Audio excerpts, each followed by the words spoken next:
Humans invented this, specifically to kill each other. Diseases have killed billions. Animals have killed millions. But wars have killed billions. And we built every single weapon ourselves. These are the deadliest wars in human history. World War II, World War I, the Mongol Conquests, the Napoleonic Wars, the American Civil War. What would death actually look like inside them? War, and exactly what it would do to you. World War II, 1939 to 1945, the deadliest conflict in human history. 70 to 85 million dead. 85 million total deaths. That's 1 in every 33 people alive on Earth at the time. Dead. Around 30 million were soldiers, but roughly 55 million were civilians. Most of the dead never picked up a weapon. If you were a soldier on the Eastern Front, you were in the deadliest theatre of the entire war. Some Soviet divisions lost 90% of their men in a single battle. Death could come from the sky with no warning and no time to react. Bombing raids leveled entire cities in minutes. Hiroshima, August 6th, 1945. 70,000 to 80,000 people killed instantly. Another 60,000 died in the months after. A single moment, a single weapon, an entire city gone. The Holocaust, 6 million people systematically murdered, not in battle, by policy, organized, industrial. 1939, the world looked one way. By 1945, 6 years later, entire civilizations had been erased. Nothing was ever the same again. On the Eastern Front, soldiers froze to death in temperatures of minus 40 degrees Celsius in their own uniforms. World War II, 70 to 85 million dead. 6 years. 55 million of them civilians. The deadliest conflict in human history. And it ended with a weapon that could do it again in minutes. World War I, 1914 to 1918. The first industrial war. Soldiers had no idea what they were walking into. Soldiers lived in trenches for months, nowhere to go, no escape. Chlorine and mustard gas. It burned lungs, blistered skin, and blinded soldiers, sometimes over days, not seconds.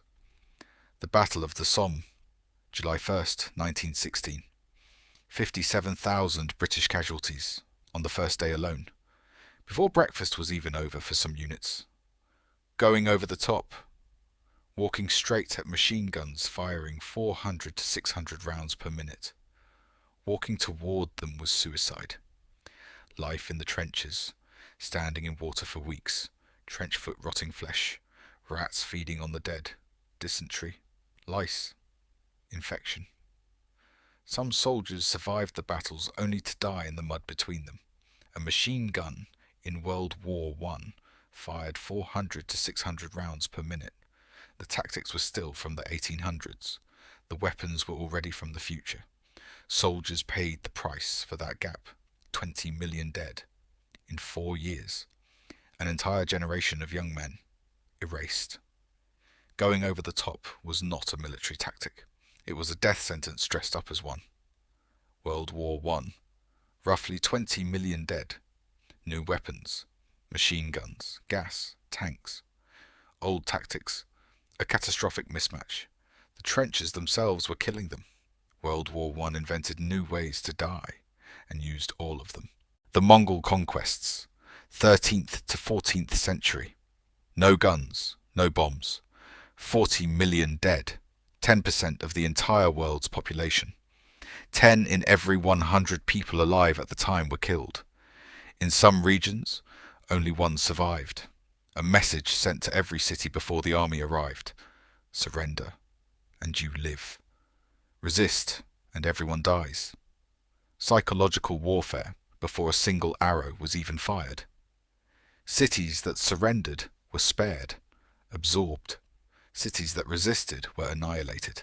Every person, every animal, even the cats and dogs. The Mongols kept every promise, good and bad. In Central Asia, some regions went from 100% of their population to just 10% remaining. Some regions lost 90% of their entire population. Arrows and horses. No guns, no bombs. 40 million dead. The deadliest pre-industrial military campaign in history. An unexpected consequence. So much farmland was abandoned after the massacres that forests regrew across Central Asia.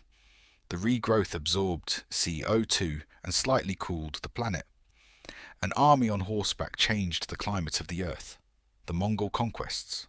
Roughly 40 million dead. 10% of the world. Weapons, arrows and horses. Method. Psychological warfare plus total annihilation. They changed the climate. No technology needed. The deadliest military campaign before firearms existed. The Napoleonic Wars. 1803 to 1815. 3.5 to 6 million dead. The medicine was almost as deadly as the fighting. No anesthesia. The best surgeons could amputate a leg in under 90 seconds. Speed was the only mercy available. Without antibiotics, every wound risked gangrene. Every surgery risked sepsis. More soldiers died after surgery than in battle. The hospital was almost as dangerous as the battlefield. Napoleon entered Russia in 1812 with 600,000 men. He left with around 100,000, roughly 500,000 men, mostly killed by winter and disease, not battle. The retreat from Moscow, minus 30 degrees Celsius. No food. Thousands dying daily, frozen where they fell. What actually killed Napoleon's army in Russia? Russian soldiers, about 20%.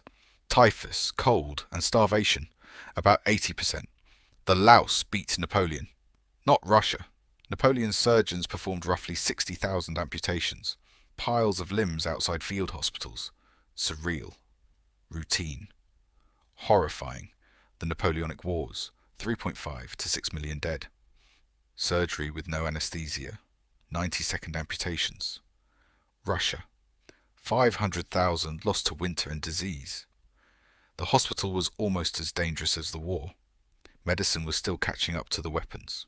The American Civil War, 1861 to 1865. More Americans died in this war than in all other US wars combined. 620,000 dead, including both world wars. Civil War deaths, 620,000. World War I, World War II, Korea and Vietnam combined, roughly 500,000. Americans killing Americans, more than any foreign war. How did soldiers actually die? 67% from disease. Only 33% in combat. 2/3 of the dead never faced an enemy in battle. The Minié ball changed everything. A regular bullet passed through tissue. A clean wound, often survivable. The Minié ball expanded on impact, shattered bone completely, and caused massive tissue damage. Amputation was often the only option. New ammunition, designed to destroy. It did exactly that. Civil War surgeons performed 60,000 amputations. Piles of limbs outside field hospitals. The weapons were winning. Medicine had not caught up. Camp conditions. No clean water. Dysentery spread rapidly. No sanitation. Typhoid killed thousands. Men packed together. Pneumonia year-round. No germ theory yet. Doctors didn't even wash their hands. No antibiotics. Surgery itself caused infection. The camp was killing them as fast as the enemy. Medicine was still catching up to the weapons. The weapons were winning. The American Civil War, 620,000 American deaths. 67% died from disease, not combat. 60,000 amputations performed, more than all other US wars combined. Americans killing Americans. And the bacteria was keeping score. The deadliest wars by death toll. World War II, 85 million. The Mongol Conquests, 40 million. World War I, 20 million. The Napoleonic Wars, 6 million. The American Civil War, 620,000. Different eras, different weapons, same outcome. What wars were designed around enemy soldiers, battles, weapons, strategy? What actually killed the most? Disease, cold, starvation, bad surgery, the conditions. In almost every major war, the conditions killed more than the enemy. Marching toward the enemy, across every era, in every army, this was the most dangerous thing a soldier ever did. The most efficient killers in war were rarely the things the wars were designed around. The enemy you didn't see was almost always more dangerous. Wars end. The fields go quiet. Next video, something completely different.